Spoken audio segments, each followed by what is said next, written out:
stood at the edge looking down into the raging water below. And I was presented with a Shakespearean dilemma. To jump or not to jump? That is the question. As I stood there pondering the question, the irony of this dilemma wasn't lost on me, because I had just asked myself a very similar question as it related to my marriage. You see, a few months prior to Costa Rica, I was faced with the question, to jump or not to jump out of my marriage. Now, when I say jump, let's just be clear about what I'm talking about. I'm talking about the D word, divorce. I was struggling with the question, to divorce or not to divorce. Even thinking of the question was terrifying.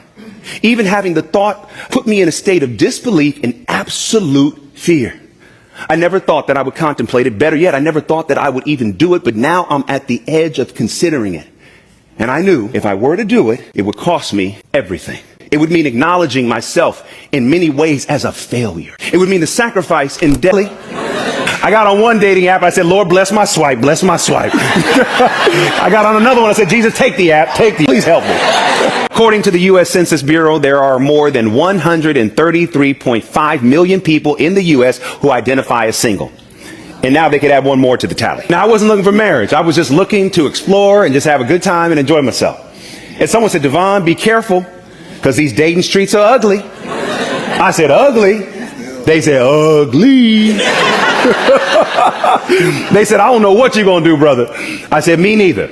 But I got Jesus, a therapist, and unlimited data. So we're going to figure it out. Now, listen, y'all, I had not dated in 10 years. Okay, so admittedly, I was a little rusty. So the first dating situation out of the gate, this is a true story, I got ghost fished. I was ghosted and catfished at the same time.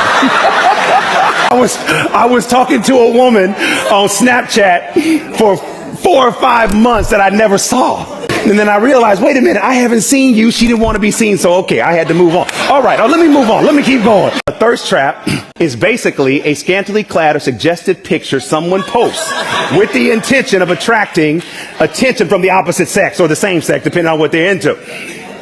Now, here's the thing. This was the same thirst trap that trapped my thirst, so I was highly aware of what the trap was because it was a very effective trapper of thirst. So I said to her, I said, hey, obviously it's your page. I just have a question. Can I ask a question? That picture that you have pinned, top row, center slot, would you say that's a thirst trap?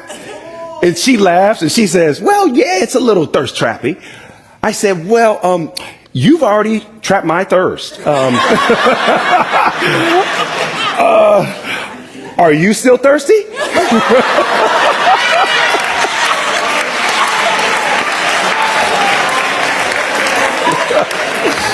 Oh man, she went quiet. Like iPhone on do not disturb quiet. I just found it very interesting that I'm out here decluttering my DMs like a good boy, per her request. And meanwhile, she's got the storefront looking like buy one, slide in free. Okay, but you know how it goes in dating, right? We see a red flag, and instead of acknowledging that it's red, we